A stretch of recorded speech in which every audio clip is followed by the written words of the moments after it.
39. Samyutta Nikaya, Book 7, Discourse 14. The Discourse on the Wealthy Brahmin. This incident took place in Sravasti.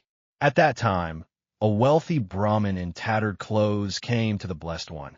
Upon arrival, he exchanged greetings with the Blessed One. After some friendly conversation, he sat down on one side. The Blessed One then said to the wealthy Brahmin sitting to one side, "Brahmin, why are you in tattered clothes?" "Master Gautama, I have 4 sons. They conspired with their wives and drove me out of the house." "Well then, Brahmin, you should learn these verses and recite them in a public gathering when your sons are present. I rejoiced when they were born and wished for their prosperity. Now they conspire with their wives and drive me out like a pig.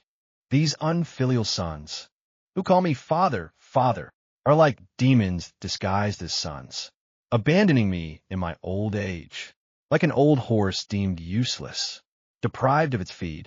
This foolish son's old father can only beg at others' homes. A walking stick is better than disobedient sons. It can ward off fierce bulls and drive away vicious dogs. In darkness, it leads the way. In deep water, it can test the depth. With the strength of a walking stick, one can stand up again when fallen."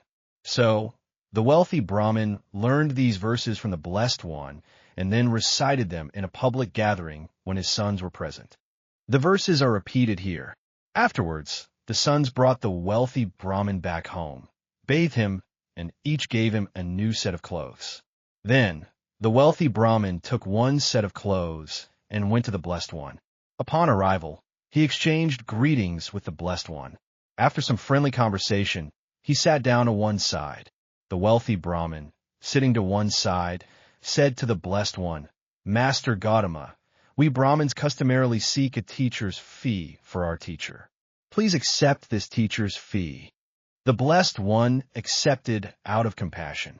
Then the wealthy Brahmin said to the Blessed One, "Excellent, Master Gautama, please accept me as a lay follower from this day forward for life."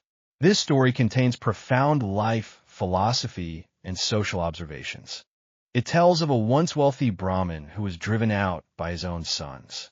The Buddha gives him wise advice, teaching him a verse to awaken his son's conscience.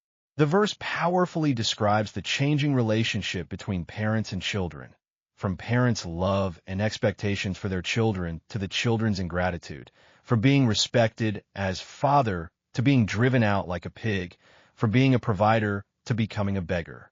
The verse cleverly uses the metaphor of a walking stick to emphasize the vulnerability of the elderly and their need for support.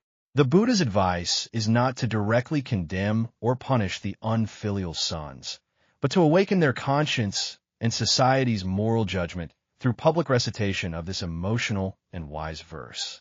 This method demonstrates wisdom and avoids direct conflict. The method proves very effective. The sons are moved by the verse, not only taking their father back home, but also providing attentive care. This shows that even people who have become indifferent still have conscience and humanity deep inside. The story touches on many profound life themes, prompting us to reflect on the complexity of human nature, the power of words, generational conflicts in changing societies, and the importance of wisdom in life. It reminds us to cherish family relationships, respect the elderly, and always maintain hope for life and human nature. Through this simple yet profound story, we can reflect on our own behavior and consider how to maintain kindness and wisdom in complex interpersonal relationships, thereby making our lives and society more harmonious and beautiful.